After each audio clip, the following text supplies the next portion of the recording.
Hi guys! For today's video, gagawa tayo ng leche flan. Ngayon ay naglalagay tayo ng asukar para sa ating caramelized na sugar. So ayan na, start na natin i-caramelize itong sugar natin. At ito, natapos na with a medium heat lang. Tapos tabi lang natin to, tsaka palamigin. Ngayon ay maglalagay tayo ng dalawang itlog na whole po yan. Tapos lalagay tayo ng condense na 3/4 cup lang. Hindi ko inubos yung isang lata ng condense. At saka itong 1 sachet na Bear Brand, ito lang yung ilalagay ko. Tapos i-mix mo lang yan, mix lang ng mix hanggang sa mawala yung matunaw yung ating Bear Brand. Pagkatapos niyan, mix natin ay ating itong sasalain para hindi magbuo-buo ang ating leche flan dough.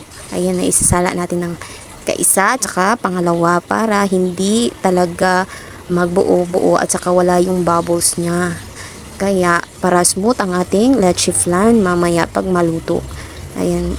Tapos pag ilalagay na natin siya sa molder, isasalain pa rin natin siya para talagang smooth ang ating leche flan.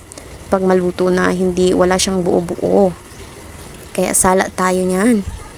At pagkatapos niyan, atin na siyang ilalagay sa kumukulo na steam.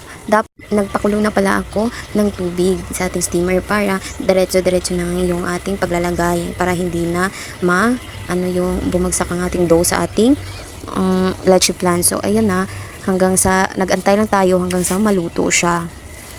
Tapos by the way, pag magluto na kayo at nilagay nyo na sa steamer yung ating leche flan, orasin nyo lang siya ng 60 minutes.